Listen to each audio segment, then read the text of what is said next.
Hey everyone, this is Geeta and welcome you all to my channel. In today's class, I'm going to teach you some examples using have, has, had.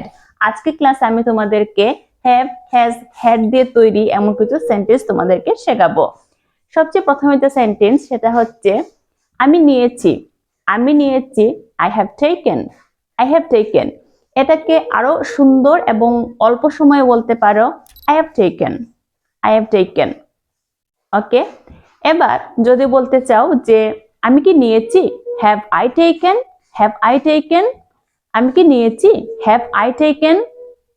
আমি নেইনি, I have not taken, আমি নেইনি, I have not taken. ওকে, এবার যদি বলো আমি নিয়েছিলাম, ইংলিশটা হবে আই হ্যাড টেকেন। আমি নিয়েছিলাম, ফার্স্টের কথা, আমি নিয়েছিলাম, আই হ্যাড টেকেন। আমি নিয়েছিলাম না মানে আমি নেইনি বা আমি নিয়েছিলাম না, আই হ্যাড নট টেকেন।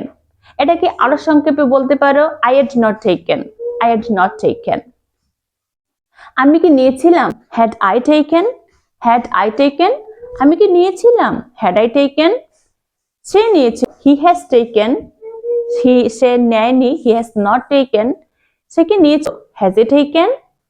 ওকে, এবার আমরা আরো কিছু এক্সাম্পল দেখবো হ্যাভ এর।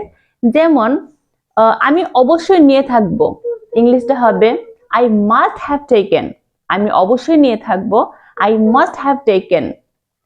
আমি হয়তো নিয়েছি, আই মে হ্যাভ টেকেন। আমি হয়তো নিয়েছি, আই মে হ্যাভ টেকেন। আমি এটা করেছি, আই হ্যাভ ডান ইট। আমার এটা করা উচিত ছিল, I ought to have done it. আমার এটা করা উচিত ছিল, I ought to have done it. সেন্টেন্সগুলো তোমাদের কেমন লাগলো অবশ্যই কমেন্ট সেকশনে আমাকে লিখে জানিও। আজ এ পর্যন্তই, tata, bye bye and take care.